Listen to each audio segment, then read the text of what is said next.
5 triggers for Indian stock market. और specifically जब हमने लास्ट 15 महीनों में जो प्राइस और टाइम करेक्शन देखा है मार्केट में, ठीक है, लार्ज कैप साइड में ऑलमोस्ट प्राइस रिकवरी हो गई है, but mid cap small cap में अभी भी थोड़ा बहुत पेन जो हम देख रहे हैं।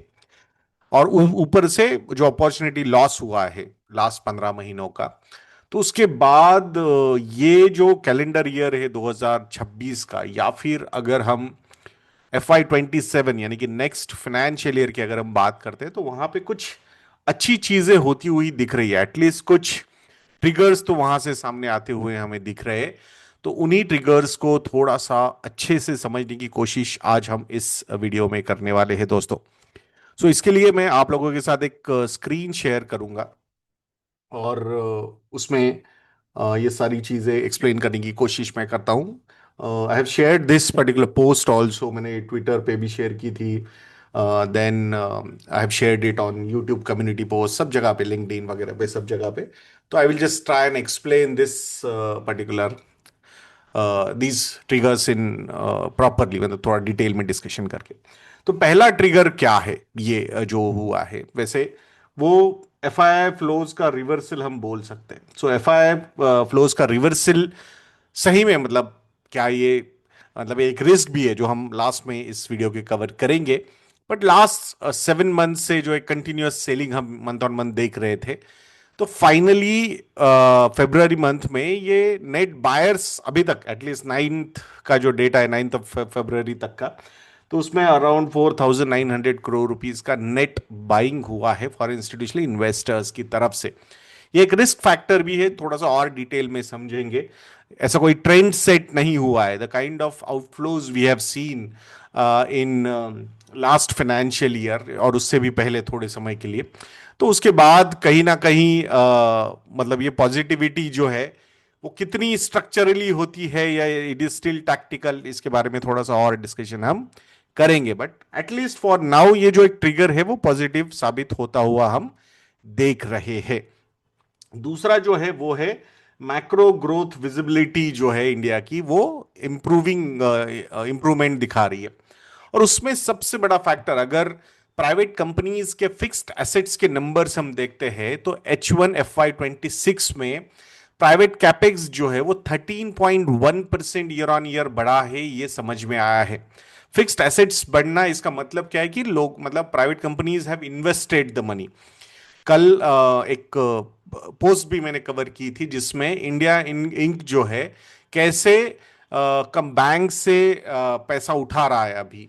स्पेसिफिकली अगर कॉरपोरेट बैंक्स में हम एसबीआई की बात करते हैं, या फिर एक्सिस बैंक की बात करते हैं, या फिर थोड़े तौर पे एचडीएफसी बैंक की अगर हम बात करते हैं, तो वहां पे कॉरपोरेट लोन्स के नंबर्स बढ़ते हुए हमने देखे। So that is a positive sign. और H1 FY26 का नंबर यही दर्शा रहा है कि प्राइवेट कैपेक्स जो है वो ईयर ऑन ईयर 13.1% से बढ़ा है। So that is a positive sign. दूसरा जो फैक्टर है वो है जीडीपी का 7% के ऊपर रहना। FY26 तो काफी अच्छा ग्रोथ नंबर दिखेगा हमें, बट इवन FY27 के लिए भी ऑलमोस्ट 6.5 to 7.2% के बीच में प्रेडिक्शंस आए हैं, आरबीआई की तरफ से हो या वर्ल्ड बैंक की तरफ से हो। तो मतलब बड़े बड़े इंस्टीट्यूशंस ने काफी पॉजिटिव नंबर्स जीडीपी ग्रोथ के यहाँ पे दिए हैं। और इन्फ्लेशन का नंबर जो रहेगा FY27 के लिए, that would be almost 4%, and ये बहुत ज्यादा जरूरी है। इन्फ्लेशन का ऊपर रहना बहुत ज्यादा जरूरी है। इतना अच्छा रियल जीडीपी का नंबर देखा हमने लास्ट क्वार्टर में 8.2% का, but still nobody was happy because overall nominal GDP growth was 8.7%, यानी कि इन्फ्लेशन का नंबर सिर्फ 0.5% का था। और वही एक सबसे बड़ा रीजन था वाई जो अर्निंग्स ग्रोथ हम इंडियन कंपनीज की देख रहे हैं वो म्यूटेड नजर आ रही है हमें, higher single digit kind of thing. So hopefully next year यानी कि FY27 में जो अर्निंग ग्रोथ के एक्सपेक्टेशंस है वो 15% प्लस के है। सो ये भी एक रिस्क फैक्टर है जिसको हम समझेंगे आगे जाके।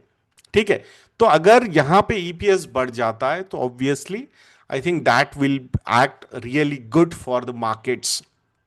सो ये जो दूसरा फैक्टर है, मैक्रो ग्रोथ विजिबिलिटी जो इंप्रूव हो रही है, ये एक बहुत ही पॉजिटिव ट्रिगर यहां पे हमें नजर आ रहा है। तीसरा जो ट्रिगर है वो है रुपी स्टेबिलिटी। तो ये क्या है? सो आईएनआर का स्ट्रेंगन होना आपने देखा अभी कि जैसे ही यूएस और इंडिया की ट्रेड डील अनाउंस हुई, जो मतलब ठीक है, फैक्टर्स हम बोल सकते हैं कि एग्री कर रहे हैं जिस टर्म्स पे एंड ऑल दोस थिंग्स, अभी फाइनल बायलैटरल ट्रेड कुछ हुआ नहीं है, बट बहुत सारी पॉजिटिव चीजें सामने आ रही है। तो उसी का नतीजा ये था कि 91.72 से रुपी जो अप्रिशिएट हुआ ऑलमोस्ट 90.30 तक। और प्रेडिक्शंस ये भी सामने आ रहे हैं कि बाय मार्च 2026 ये जो नंबर है आईएनआर वर्सेस डॉलर का, so dollar will be below 90। So rupees rupee मतलब वहां रुपी और स्ट्रेंथन होगा यहां से। तो ये चीजें बहुत इंपॉर्टेंट है फॉरेन इंस्टीट्यूशनल इन्वेस्टर्स के फ्लोज के लिए। अगर करेंसी में कंटिन्यूअस डेप्रिसिएशन या weakness institutional investors, foreign institutional investors को नजर आता है, then they avoid bringing big money until unless rupee में एक स्टेबिलिटी नजर नहीं आती, तब तक वो बड़ा पैसा लेके नहीं आएंगे। बिकॉज अगर आप 90 पे पैसा ला रहे हो और 95 96 हो गया अगर रुपी शॉर्ट टर्म में, तो then I think they will lose out big time in short phase. तो to avoid that particular thing, जब तक रुपी में स्टेबिलिटी उनको नजर नहीं आती है, तब तक वो बड़ा पैसा नहीं लेके आएंगे। बट अगर यहां एक सबसे बड़ा जो कैटलिस्ट था इंडिया यूएस ट्रेड डील होने का, वो अब होता हुआ नजर आ रहा है, एंड दैट्स व्हाई रुपी में काफी ज्यादा स्टेबिलिटी नजर आ सकती है। और रुपी डॉलर के अगेंस्ट अप्रिशिएट हो रहा है एंड डॉलर बाकी बड़ी करेंसीज के अगेंस्ट अप्रिशिएट हो रहा है। इसका मतलब rupee is appreciating against all big currencies. So जो इंस्टीट्यूशनल इन्वेस्टर्स का फ्लो लाना है इंडिया में, it will not be only restricted to US, but other market से भी, अदर वेल्थ फंड से बोलिए, या फिर सॉवरेन फंड्स की बात अगर हम करते हैं, या रिटायरमेंट पेंशन फंड्स की हम बात करते हैं, तो वहां से भी पैसा इंडिया में आ सकता है आने वाले 12 महीनों में। तो ये एक बहुत बड़ा पॉजिटिव फैक्टर है। ठीक है, नेक्स्ट वन इज जो इसी से लिंक्ड है, वो है ट्रेड डील्स का एक बहुत बड़ा टेलविंड की तरह टर्न आउट होना। ठीक है, ऑलरेडी हमने देख लिया, इंडिया यूएस की ट्रेड डील हो या फिर इंडिया ईयू की ट्रेड डील हो, तो I think all those things are in proper pace. ठीक है, सो इसकी वजह से क्या होंगी, बेटर एक्सपोर्ट अपॉर्चुनिटीज और क्रिएट होंगी, अर्निंग की विजिबिलिटी, ग्रोथ पोटेंशियल और ज्यादा यहां पे बढ़ेगा। तो ये भी से जो सारे फैक्टर्स है वो कहीं ना कहीं बहुत पॉजिटिवली मार्केट के लिए ट्रिगर साबित हो रहे हैं, या और ज्यादा भी यहां से हो सकते हैं। And last but not the least, domestic liquidity की अगर हम बात करते हैं, सो रिटेल पार्टिसिपेशन यहां से भी और ज्यादा इंप्रूव होता हुआ नजर आ रहा है हमें। एंड जो लोकल फ्लोज है वो कहीं ना कहीं, जो मार्केट जब पीक पे जाता है तो वॉलेटिलिटी जहां से क्रिएट होती है, उसके लिए एक बहुत बड़ा कुशन साबित होता हुआ दिख रहा है। 30,000 करोड़ रुपए की एसआईपी की बुक है। ईपीएफओ का पैसा जो कमिटमेंट है वो अगर हम बात करते हैं, या एलआईसी वगैरह के इंश्योरेंस कंपनीज का पैसा जो आता है उसकी अगर हम बात करते हैं, तो काफी स्ट्रांग डोमेस्टिक इंस्टीट्यूशनल इन्वेस्टर्स के फ्लोज इंडिया में है। और ये एक तरफ से ये काफी बढ़िया तरीके से संभाल के रखा है। जैसे हम हमेशा बोलते हैं कि दोनों इंस्टीट्यूशनल इन्वेस्टर्स जब पॉजिटिव हो जाते हैं, foreign institutional investors, domestic institutional investors, then हम मार्केट में नए पीक्स देखते हैं। क्योंकि मतलब जो बड़े दो जो खिलाड़ी है मार्केट के, अगर वही नेट बायर्स बन गए, ठीक है, शॉर्ट टर्म में ये बायर बनेंगे वो सेलर बनेंगे, बट कुछ कुछ महीने जब आते हैं जहां पे वो दोनों बायर्स बन जाते हैं, तभी मार्केट एकदम ऐसे जो रैलीज हम देखते हैं तो उसी तरीके की होती है। ठीक है, तो इसीलिए ये जो आने वाला साल है ये काफी अच्छा लग रहा है फ्रॉम दीज 5 ट्रिगर्स की अगर हम बात करते हैं। Definitely there are some risk also, उसी को समझेंगे हम। सो वैल्यूएशंस जो है मार्केट के, वो ऑलरेडी 15% के अर्निंग्स ग्रोथ को डिस्काउंट कर रहे हैं। अगर अर्निंग्स ग्रोथ डिसअपॉइंट करती है तो मार्केट की डी रेटिंग फिर से हो सकती है। ठीक है, मतलब ये सिचुएशन भी आपको दिख सकती है कि भाई अभी से सपोज एग्जांपल निफ्टी 50 का ईपीएस 1150 1155 का है, और मार्केट का एक्सपेक्टेशन है कि यहां से ये 15% से बढ़ेगा। और अगर वो 15% से नहीं बढ़ता है, वो हायर सिंगल डिजिट में बढ़ता है, वहां पे आपको दिखेगा कि 1200 के ऊपर तो ईपीएस गया है, बट मार्केट उससे भी नीचे, मतलब जो अभी के लेवल से उससे भी नीचे है। उसका मतलब क्या है कि एक्सपेक्टेशन से कम अर्निंग्स ग्रोथ आना, इसकी वजह से डी रेटिंग होना। बट अगर ये मार्केट ये अर्निंग्स ग्रोथ ऐसे ही 15% प्लस की अगर ग्रोथ दिखाती है, then in that particular case markets will start talking about, या फिर institutional investors will start talking about FY 28 earnings, और उसको डिस्काउंट करना शुरू कर देंगे। सो इट्स ऑल अबाउट कि करंटली यू डोंट, मतलब अभी आप हमें डिसअपॉइंट मत कीजिए, we will start discounting further. तो it is all about that. ठीक है। तो अर्निंग्स ग्रोथ का आना, अच्छा आना, ये बहुत ज्यादा जरूरी है 15% प्लस का। दूसरा जो है वो है रिस्क चेक, जो है वो है एफआईआईज के बारे में। सो एफआईआईज जो है वो टैक्टिकल एलोकेशन करते हैं इमर्जिंग मार्केट्स में। टैक्टिकल, ये कोई स्ट्रक्चरल एलोकेशन नहीं है कि भाई कुछ भी हो जाए मैं तो इतना अमाउंट लगाऊंगा ही लगाऊंगा। नहीं, it is not like that. We have seen कि जब हम परफॉर्म कर रहे थे तो बाकी इमर्जिंग मार्केट्स परफॉर्म नहीं कर रहे थे, जब हम नहीं परफॉर्म कर रहे थे तो बाकी इमर्जिंग मार्केट्स परफॉर्म कर रहे। So it means it is a tactical allocation. उनको जहां पे अपॉर्चुनिटीज दिखती है उस हिसाब से वो चेंज करते हैं। एफआईआईज और एफडीआई में यही डिफरेंस होता है। FDI is a long term commitment, FII is a short term play.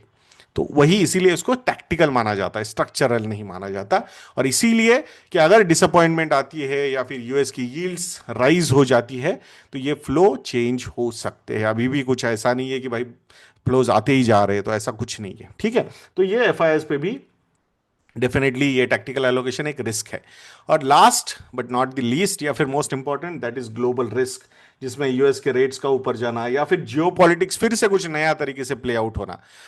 Few days back I was reading a tweet कि जहां पे बोला जा रहा है कि पेंटागन के आजू बाजू में जो पिज्जा हाउसेस है वहां से बहुत ज्यादा ऑर्डर्स, वहां बहुत ज्यादा ऑर्डर्स आ रहे हैं फ्रॉम पेंटागन। तो बातें ये चल रही थी कि क्या ईरान पे अटैक होगा क्या यूएस की तरफ से। So I think these kind of things markets will not like. तो ऑब्वियसली उसकी वजह से जियो पॉलिटिक्स का प्रॉब्लम होना या फिर कमोडिटी प्राइसेस ऊपर जाना, ये स्विंग फैक्टर्स होते हैं। तो अगर ये कुछ प्ले आउट हो जाएंगे तो that is a risk markets always carry. तो ये समझना बहुत ज्यादा जरूरी है दोस्तों। सो ओवरऑल अगर हम देखते हैं कि after 15 to 16 months of consolidation जो हमने मार्केट में होता हुआ देखा है, उसके बाद कुछ अच्छा एक्सपेक्ट करना मार्केट से डेफिनेटली हम डिजर्व करते हैं। But the most important part कि अर्निंग्स का ग्रो होना is the main factor. So nominal GDP growth 10 से 11% का होना, अर्निंग्स ग्रोथ 14 से 15% का होना, these are very important factors for us. और आशा करेंगे कि नेक्स्ट 12 महीनों में, 15 महीनों में, 18 महीनों में we will be on right track for achieving these numbers. तो अगर ये सारी चीजें हो जाती है, we should not be surprise कि यहां से अपसाइड जो है मार्केट की काफी अच्छी हो सकती है after the last 15 months consolidation. और लॉन्ग टर्म में अगर हम बात करते हैं तो ultimately markets will be dependent on earnings growth. Earnings growth will be dependent on the overall good nominal GDP growth. Nominal GDP growth will be dependent on good real GDP growth and a good inflation range of 3 to 5%. So आशा करते हैं कि ये सारे factors play out होंगे and we will achieve right numbers. तो next video तक के लिए आज्ञा दीजिए दोस्तों। जय हिंद।